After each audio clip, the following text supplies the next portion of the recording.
Good morning, everyone. Welcome to Money Smart Week at the Oviatt Library. Our first presenter is Inga Chira. She is a finance professor here at CSUN. And you may notice that you have an evaluation survey. If after the presentation you could evaluate this particular session and leave the survey in the bin at the table on the right towards the exit. And you're also welcome to stay for the next section. Thank you, Inga.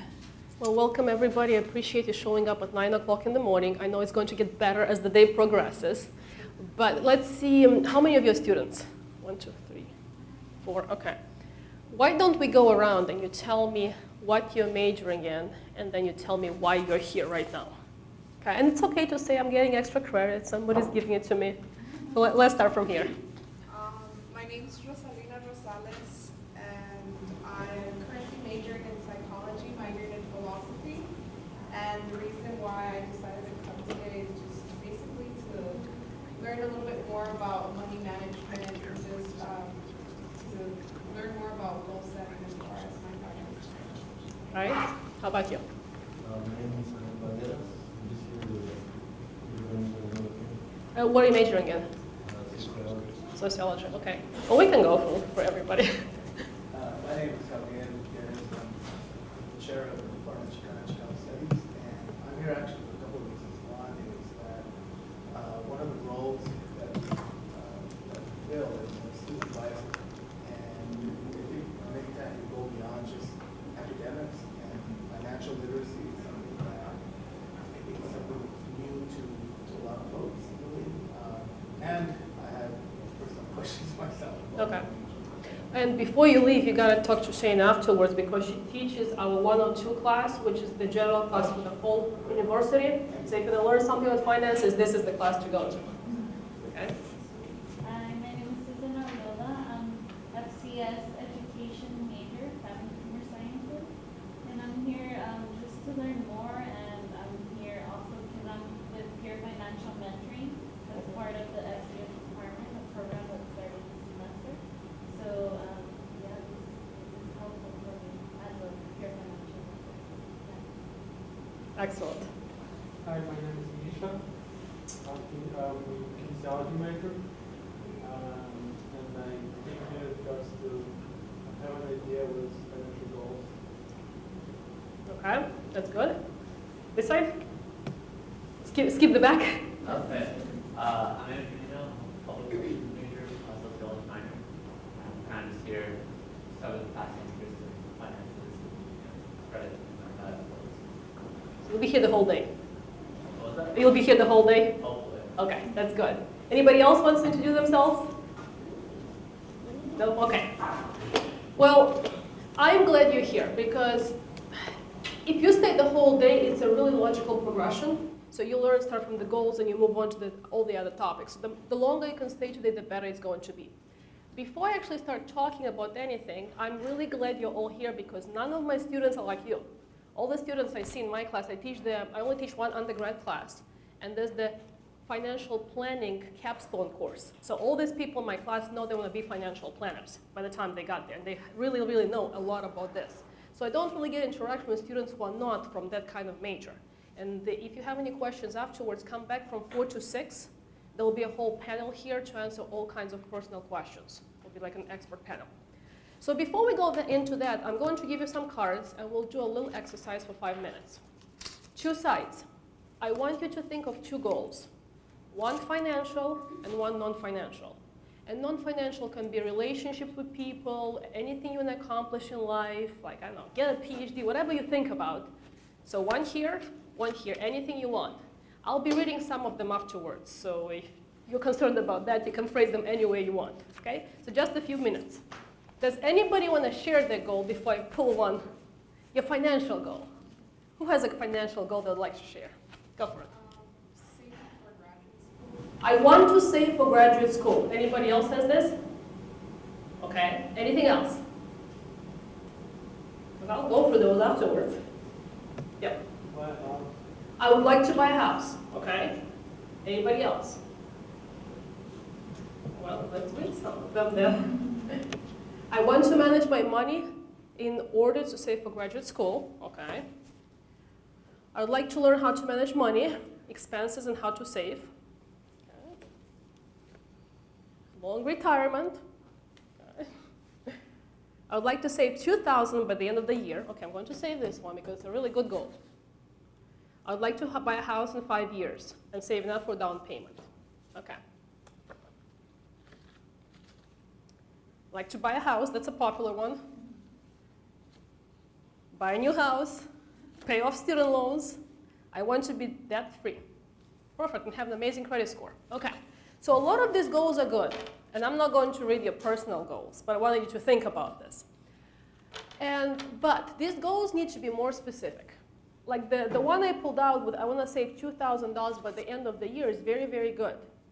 When you say I want to be rich, it sounds really good, but it's really hard to make it happen. Because what does that mean? Okay. Or I want to buy a new house. That's good. When do you want to buy this new house? How much do you need for this new house? How are you going to start saving on it? So the next 10 minutes or so, we'll talk about how to start SMART goals. And SMART, each of those letters stands for something. And we'll start with the S. S is for specific. Okay, SMART, S is for specific. Okay. First question, what am I striving for? Most of you identify this very, very well. I want to buy a house. I want to pay my student loans. I want to do something else. So as long as you have a goal, it can be general, the starting point. How are we going to achieve it? Okay, so let's start thinking about this. How are we going to achieve it? To be able to achieve it, you need to know what your time frame is. Okay. For the people who wrote, I want a new house, there's 3 or 4 of you. When do you want to buy a new house? Misha, when do you want to buy a new house? 10, 15 years. So I would like to buy a new house in 15 years. Okay. I want to go to graduate school. I want to have enough money for graduate school. When would you like to go to graduate school? In a year. So you only have a year, a very different time frame to save for it. Okay. I would like to pay off my student loans. In 3 years? In 30 years? Okay, so you've got to think about that. Okay, next question you have to think about is, who does this involve? Is it just you, or do you have to deal with somebody else? Okay. And if right now you're single, it's probably okay, not a problem. But one day you may get married, you may have somebody else to deal with. Okay. So here's the situation. You really have your stuff together. You graduate, no student loans, or you pay them off, you go to graduate school, and then you meet somebody, and you want to marry him or her, and he comes into the relationship and tells you, I have $106,000 of student loan. Okay, that was me. That was my husband. So it's like, okay, and he's graduating, and he's a pilot. First-year pilot make $18,000 a year, if you didn't know that. So it's like, so how is this going to work out? So you completely take on things that you didn't have before, and you have to worry about this. So even if you're really good, somebody else might derail your plans. It may be the other way around. You may be the good one, or your husband may be, or your wife may be the good one, and you come into the relationship with, I have a 550 credit score and $300,000 of who knows what. So it's possible, and it's okay as long as you know what it is and you're on top of it. Okay. All right. So, and the final thing to think about before you move on to the actual specific goals is, why is this goal important to me? Okay. And every single decision you make money-wise, I want you to think about this. Why is this important to me? Okay. So right now, think about the last time you spent money. The very last time. Could have been this morning buying coffee or yesterday buying something else. Why did you spend the money? And then think again, do I need to spend the money? Is it really making me happy based on what I want? Okay.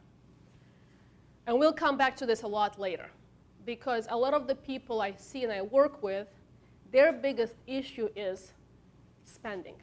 It's not that they don't make money. Everybody makes money. Most people make enough money to live on.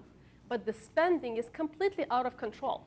And it doesn't sound like this, but how much do you spend on eating out? $1,500? I don't know. It's up, depends on the family, but in some cases, it's more than the mortgage. So you gotta think about, like, is it worth it to me? Anytime you wanna swipe that card, is it worth it to me? Okay. If you don't have goals, you don't know if it's worth it to you. Okay, so let's move on with a SMART to the next one, which is measurable. M stands for measurable. Can you measure it? from all of the different ways you can look at goals, I personally think this is the most important one. Because if you can't measure it, you don't know what you're working towards. Okay. So in our example with the house, how do we measure it?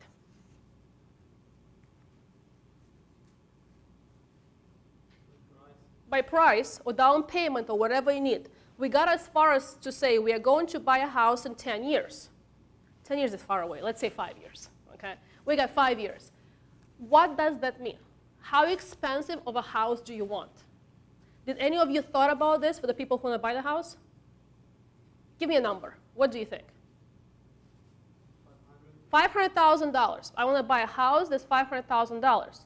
Well, what does this mean in terms of down payment that you need to have? Could be as little, I mean, we won't go to 0%, we'll go to the FHA loan, which is 3.5%, which is not that much money, or you can go as much as, well, let's say 20% if you need to get a loan. How many years do you have for that? So you gotta measure it. I wanna go to grad school in 1 year. How expensive is that going to be? $50,000, for example. How am I going to save towards that?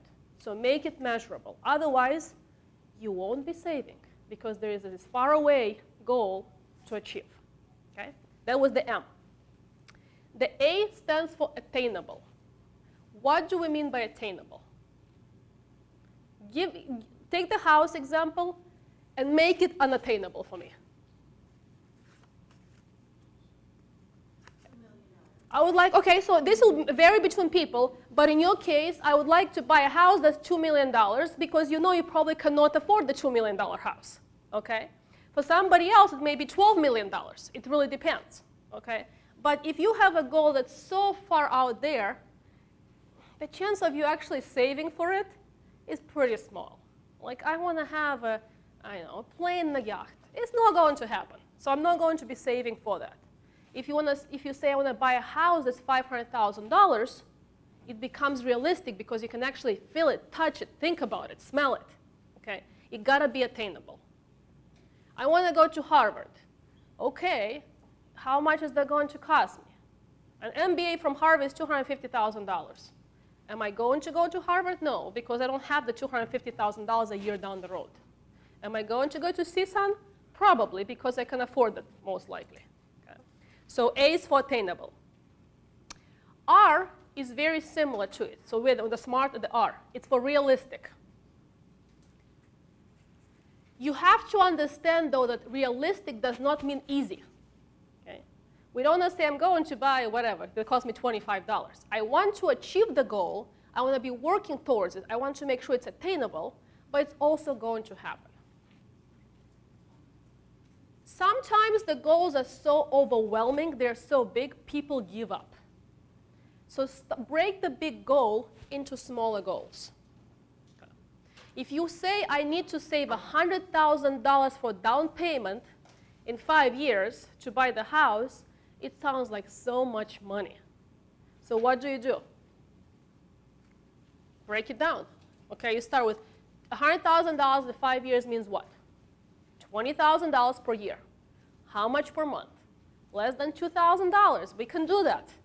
Okay, so you break it down to where once you have a plan, that's it. $2,000 becomes your savings before you do anything else. Okay. So that's the SMART. So now you can go back. I'm not going to make you go back, but you could go back and rewrite your goals where they're going to be the same goal in a much more specific way. Okay. Anybody wants to take the goal and present it in a more specific way? Like somebody said, I want to save money. Who was the person? Who wants to admit it? I just want to save money. So I want to save $2,000 by the end of the year. This is pretty specific, okay? Somebody else says, I just want to know more about money, which is good, but it's really hard to implement. What exactly do you want to know? I want to be reading a money magazine every Sunday between 10 and 12 o'clock, okay? If you do it this way, most likely every Sunday you'll be sitting down to drink your coffee and read the money magazine. Okay? By the way, don't read the money magazine. Don't follow their advice, okay? You can subscribe to just like you subscribe to, like, I don't know, Glamour or Cosmopolitan, but don't take it for granted. Okay? All right. So this is the basics of the SMART goals. Okay, so now let's think about your lives. What are your goals in life? Okay, and this is very, very important. And don't start with money goals. Start with how do you want to live your life? What's important to you? Okay. And this is going to be a longer exercise. Before you leave, I'll give you like a 5-page sheet. You can go home and spend a week on it. But you really have to think, what's important in my life? How do I want to be spending my time? Do you want to work a lot? Because that's going to determine how much money you make, how you spend your time. So in this room, does anybody want to tell us, like, this is how I'd like to live my life? And it's okay to say, I want to be surfing every day and working till 10 a.m. That's it. It's okay, as long as you know it. How would you like to live your life? Okay, so you graduate. Do you want to have a job? Okay, I want to go to work Monday through Friday, normal work week, get out at 5 o'clock, and then I want to go fishing every single weekend. Okay, that's very good because this puts limits on how you're going to spend your time. Are you going to become an investment banker? No, because that requires 100 hours a week of work. You'll never be going fishing if you do that. And that's fine as long as you know that. How would you like to spend your life after graduation? After school? Well, definitely do want my weekends free, so be Monday through Friday schedule. And I don't like a set schedule. I'm more about just interval type person where I can work anywhere from like 6 to 8 hours a day, so I like various. But on a flexible schedule? Yeah. Okay, so you really don't want a job from 8 to 5 every single morning and driving to work, okay? If you know that's what you want, you're not applying to specific jobs. And the faster you figure that out, the less time you waste in life doing something you don't like, okay? Because most people kind of graduate, they're supposed to graduate. What happens next? Get a job, some job, whatever job they can find with the most money they can get. They start paying off their student loans. And then they're 25, let's say 24, 25, 2 years out. The average American with $5,000 in the credit card debt and about $30,000 in student loans. And this is the cycle that repeats. That's a very normal life. You don't want to be that person. Okay? You want to think about how you want to spend your money and your time to align with your goals. Okay? Any other types of lifestyles you envision? Let's go in the back.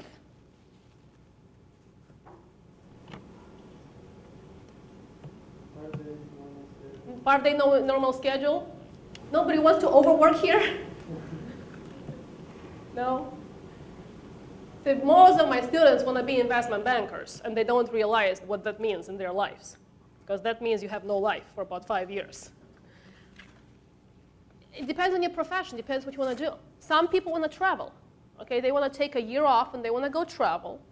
And it's okay to have these dreams, but we have to think about them. We have to finance them somehow and make them happen. Okay. How many of you want to have a fancy car? Nobody wants a fancy car? Okay, a few people want a fancy car. What do you envision as a fancy car? Okay, all right, that's fancy. How about you? A Range Rover? Okay. Now, what does that mean? That's a good goal. I want to buy, I don't know much about Bentleys, but I'll go in the Range Rover, okay? So I want to buy a Range Rover. How long from now? 5 years from now. How much is a Range Rover? 80,000, 90,000. What does that mean in terms of monthly payment from now until 5 years from now you have to have in your bank to buy the Range Rover? What do you think? Yeah, monthly payment, $80,000 car.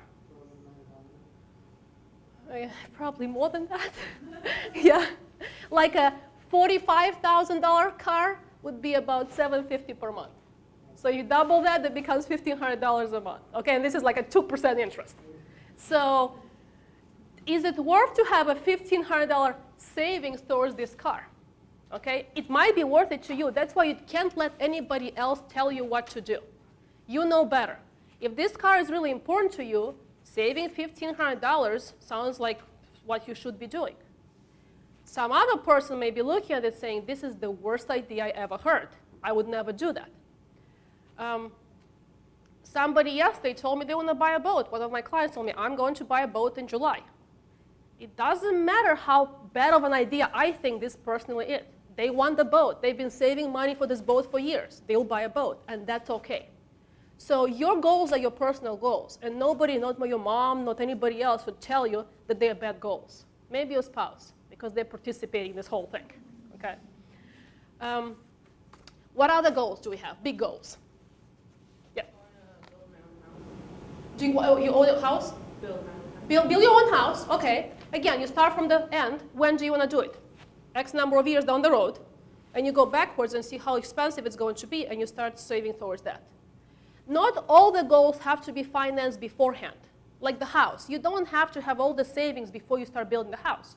You can get a loan, same for the car. You can get a loan. You just have to be prepared for realistically what it's going to mean. Okay. How many of you are going to have student loans once you graduate from here, from undergrad? 1, 2, 3. Okay. If you don't, it's great. But if you do, you already have to incorporate those student loans into the payoff. So your goals may change based on that. If you already have $500 a month allocated towards student loans, maybe buying the Bentley won't be as feasible. Okay? The other thing you have to think about the goals is once you achieve them, let's say you saved, you got the goal, you got there, how happy is this actually going to make you? Okay? You saved for 5 years for this car, you bought the car. How long is the happiness going to last once you buy the car? What do you think? Forever? About 60 days on average. So for 60 days, you're going to be really, really happy, especially about the new car. And after 2 months, you're going to start thinking, do I really need this car? And by the end of the first year, the novelty wears off, even 6 months. And then you're like, I could be driving a Corolla, and I could be saving about $1,200 a month. Okay? And then you kind of reprioritize your life, and you go with there. How many want a big house, huge house? Fancy house. Well, not LA fancy house, not fancy house, but somewhere else, you can buy a mansion for the price of a condo here. Okay? Some people, to them it's important. They want to have a big house, and that's fine. Other people buy tiny houses and spend their money on travel. Okay? Again, it's all personal. You cannot let anybody else tell you. But I want you to remember from this exercise from today is when you go home, sit down and think about what you want from life. And then, I won't go into budgeting because it's the next one. Look at how you spend your money and see if how you spend your money aligns with what you want from life. So if you say, I want a long, happy retirement, and then you look at your 401k contributions and they say 0, I don't know if you're working towards your happy long retirement. Or if you say, I want to go on I want to have $2,000 saved by the end of the year, and for the last 4 months you haven't saved anything, then are you really on the path to achieve your goal? Okay? That's the only thing I want you to remember from today. Okay. So let's see. We run in our program, we work with the community for free, so we have all these families who pair up with the students. And just like the VITA, you're familiar with the VITA, the tax planning people? So we do the same now for financial planning, and we have all these families coming from the community with their goals, and the students help them out. So the last person we saw actually was yesterday, so this is fresh, was a new graduate, probably around 25, 26, making $50,000 a year. Good salary, not good, what do you think? 25-year-old making $50,000. Lives with mom and dad, doesn't pay rent. Okay, becomes even better. So when you look at, has a car payment for about $300 a month, nothing crazy, okay? And we look at the monthly budget, and he's negative $500 consistently, okay? So financed with the credit cards every single month, $500 in the hole. How is this possible? Any ideas? Where's the money going? There's no rent. Where do you think the money's going? On partying, okay? So every single weekend, he spends about almost $800 on going out, okay? 4 weekends in a month, that's your $500,000 payment on your house right there, okay? sounds like it's not a big deal because he's like, well, I only spend $80 today, $150 tomorrow, but when you add it all up, it's a big idea. You don't want to be that person. And if you go from no money, from being a poor college student, to making $50,000 overnight, there's a high chance that's going to happen. Okay? Because now you think, I have so much money, I have not so much to do with it. Think about how you'll spend the money before it happens. Okay? Some of us work at CSUN right here. Okay. So we just got the notification we're going to get a 5% increase in August. Okay, for some of us. How many of you already thought what you're going to do with the 5%? Excellent. It's going to your 403B. That's good too. That's okay. That's okay. So you have to think about this because if you don't, what's going to happen in August? Get an extra $100 in your paycheck, and it's gone. Okay? There's no more paycheck. It's gone. It just disappears. So you got to goals first, money towards the goals next, and then leftovers on partying. Okay? How does it usually happen? We pay our mortgage, we pay the student loans, the car, we do whatever else, we go out, we party, we buy food, and then we save afterwards, or we do towards goals afterwards. Never going to happen. Unless you have a significantly higher income than you're spending, this is never going to happen. Okay? Saving becomes a regular bill. Saving towards your goals, whatever those are, becomes a regular bill at the beginning of the month before you do anything else. All right, let's see, what else I want to tell you? Okay, so you graduate next year, hopefully in 1 or 2 years. A few rules to remember as you're setting your goals. Don't get into credit card debt. Student loans, there's nothing you can do about them. It's already there. You've already doing it right now. It's okay to graduate and have them. How do we not get into credit card debt? Well, let's start from a different perspective. How many of you have credit cards right now? You're in college and have credit cards right now. Okay, almost everybody, which is good. You should have a credit card. Okay, don't be the person who doesn't take credit cards. You want to have credit cards. How many of you are already using them and not paying them off every month? Nobody wants to admit to that. Okay. And it doesn't sound like a lot in the beginning. It's like $300 here, $400 here. And then you graduate, it's like $3,000 or $5,000. And then it accumulates and accumulates. And next thing you know, you're doing nothing else but paying the credit cards off. So try not to get into that situation where you have all that. Okay. Next rule is borrow only what you need. And this is really, really a big deal with the student loans. You all made a really good choice. You are here. You are not at, I don't know, calling any school, but you're not at USC paying $80,000. Okay, so you're here. That's good. You go to take student loans on for the people who experienced it. How hard it is to take student loans on? Is it hard? No, it's not hard. Okay, it takes 5 minutes. And you can usually get as much as you want, okay? You can get way more than you need to pay tuition and the basic bills. So it's really easy. Some people take them on and say, I'll just keep it in my savings account, and when I need them, I'll use them, okay? And next thing you know, they're financing the cruise with the student loans. Okay? It happened yesterday, one of those people we're working with, who's just graduating, is going on a graduation cruise, tells us she doesn't have money, but she bought a cruise for her parents and herself for graduation from the student loans. Borrow only what you need because it's so much harder to give it back than not take it in the first place. Number 3, and that's the biggest one for college students, is try to increase your pay. A lot of the focus we have is on the budget. Don't spend money. Don't spend money. Okay, 2 problems with that. Number 1, your life is going to be miserable if you never spend money. Okay, if all you do is save, at one point you're going to have enough of this. And number 2, there is only that much you can cut. At one point, you cannot go any lower. You cut whatever you could. There are people out there who live on 50% of their income. They save 50%. But at one point, you have to live somewhere. You have to eat something. When you focus on the other side, can I get more money? It becomes much better. And one of the best ways to spend less and get more money is to get like a night weekend job. You have your regular job, 8 to 5. And on the weekends at night, when people go out drinking and going out, instead you go and get a second job. So you get more money and you don't spend the money at the same time. It's like a double, okay? Or try, because you can't really not do anything in life. You have to go out with your friends, you have to buy stuff. But if you can focus on increasing your income, it's going to get you out of debt towards your goals much faster. Okay. The fourth thing we gotta decide on, and a lot of people in this room already told me they want to buy a house. Is it worth to buy a house? Should you buy a house or should you rent? And this is a sensitive topic because people have very strong opinions about it. Okay. How many of you think you really, really want a house and you're going to buy a house? For people who don't have a house. Okay. Most of you. All right.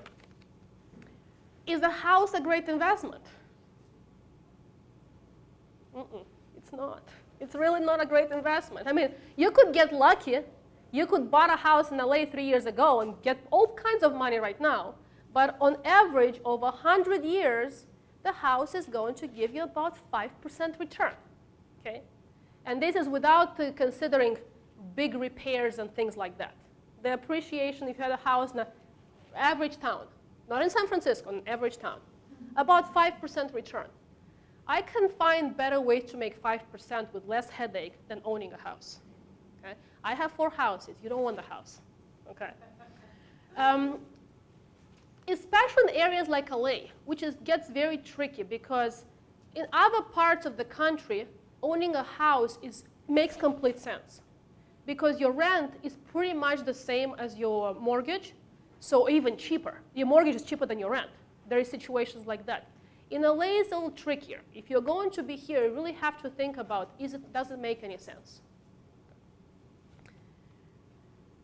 Next is start saving for retirement. I mean, I know it's far away. Like the last thing you need right now is to be told, I need to save for retirement. I'm 23 years old, or 21 years old. I'm not retiring for 50 years, which is true. But eventually you want to retire. And these days, I don't say retirement. I say more like save for when you no longer want to work. You want to do something else with your life. Okay? Because maybe you want to take a year off and go travel or do something else. Save that money. The faster you start, the easier it gets. For the people who are actually saving for retirement, I mean, been around for a while, what age did you start? Do you remember? 28? Okay. Anybody else? About 20 after graduate school? Yeah. Okay. Yeah, that's actually pretty early. An average American starts around 35. Okay. So if you are before 35, and still 35 is still good because you still have at least 35 years of work before you're 70. Okay. So yeah, there's plenty. But the earlier you start, those first 10 years from 25 to 35 have a huge impact. You have to save so much less. And then finally, start saving, period.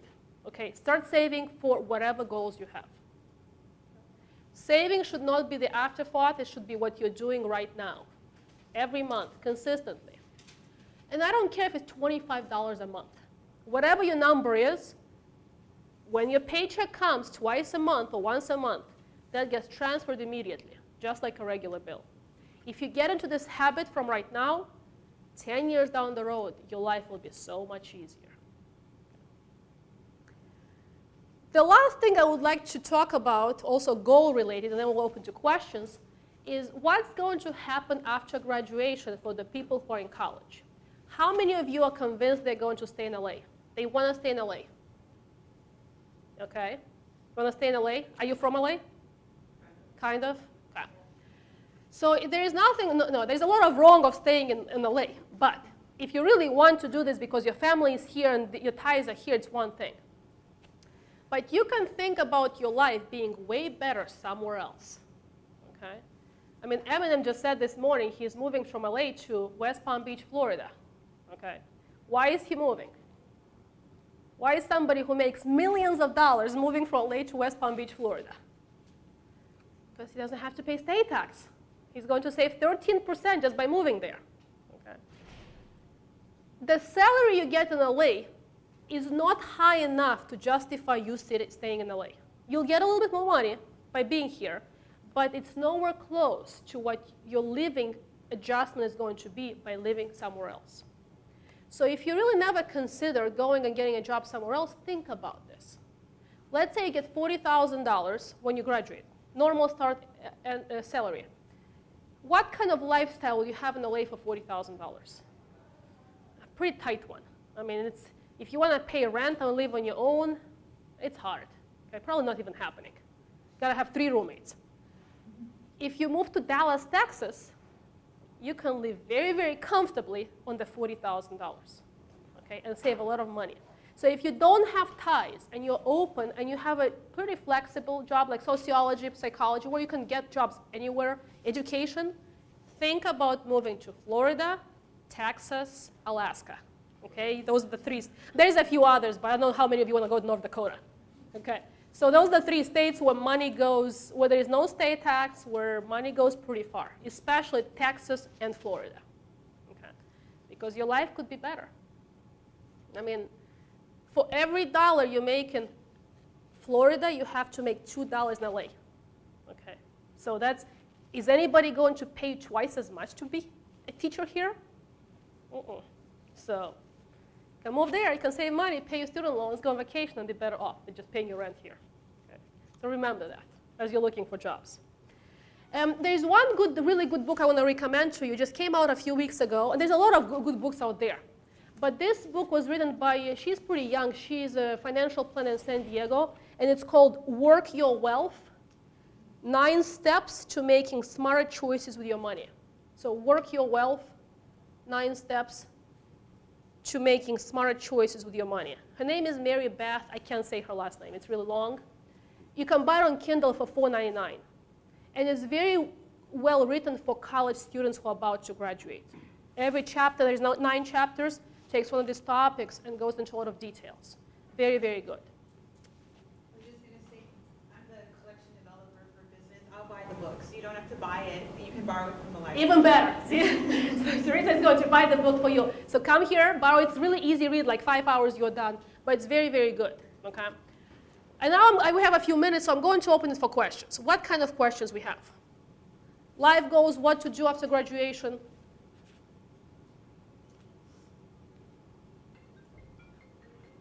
Yep. There's not really a goal per se, but I'm just curious, as a financial professor, what do you think would be the effect of the minimum wage increase in California? Oh, it pains me because it's not going to be, I personally don't think it's going to be a good effect, okay? And I mean, Seattle already kind of tried in a very small scale and saw the negative effect on it. Businesses will find a way to replace you, to move the job, or not to hire you, okay? So is it really going to make your life better? Overall, not. On a personal level, it might. You might be one of those lucky people who actually got the pay increase and your life became better. But on the overall, everybody level, I don't think it's going to be good. And business is already talking about closing out and moving to Nevada because it's going to be so much cheaper there, okay? So is it good for social policy? Yes. Is it good for business? No. Okay. And I mean, there's a lot of politics back and forth, but it's like a McDonald's job is not designed to be a forever career. Okay? You're not supposed to be work there for 40 years. Any other questions? Okay. We have a few more minutes. Any other questions? What are you going to do when you go home? I'll give you a spreadsheet, but more like a goal setting. It's an exercise, and it has a lot of things. Go for the whole thing on the weekend. Set your goals. Put them on your mirror in the bathroom. Okay? So every morning when you wake up and brush your teeth, it says, gotta save $50 this month. And then you save it. And then every time you try to, especially if you use a debit card or credit card, you don't work in cash, every time you want to swipe that card, you gotta think, is this going to put me closer to my goal? If the answer is no, then don't do it. Or if you want to buy something that's not food, give yourself the 24-hour window, which means I'm not allowed to buy it for 24 hours. I come back in 24 hours. If I still want it, I buy it tomorrow night. Half of it you won't want anymore. Okay, so you'll save more money. Anytime this happens, you take the money you're supposed to spend and put it towards savings. So it still goes away, but it goes to a better goal. Okay? All right. I'll just pass them around, take one, and take it home. It'll take you 30, 45 minutes. And I'll be back at 4 o'clock tonight. If you have specific questions, individual questions, please come by. If you still have time, if you haven't graduated, think about taking the Finance 102 course, because you'll have a whole semester of this and learn a lot.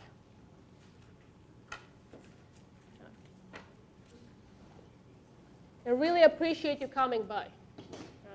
No matter what major you are, you gotta buy a house, gotta buy a car, gotta live your life. So this is useful information. Let's thank Dr. Chira for her Thank you for coming. workshop, her lead.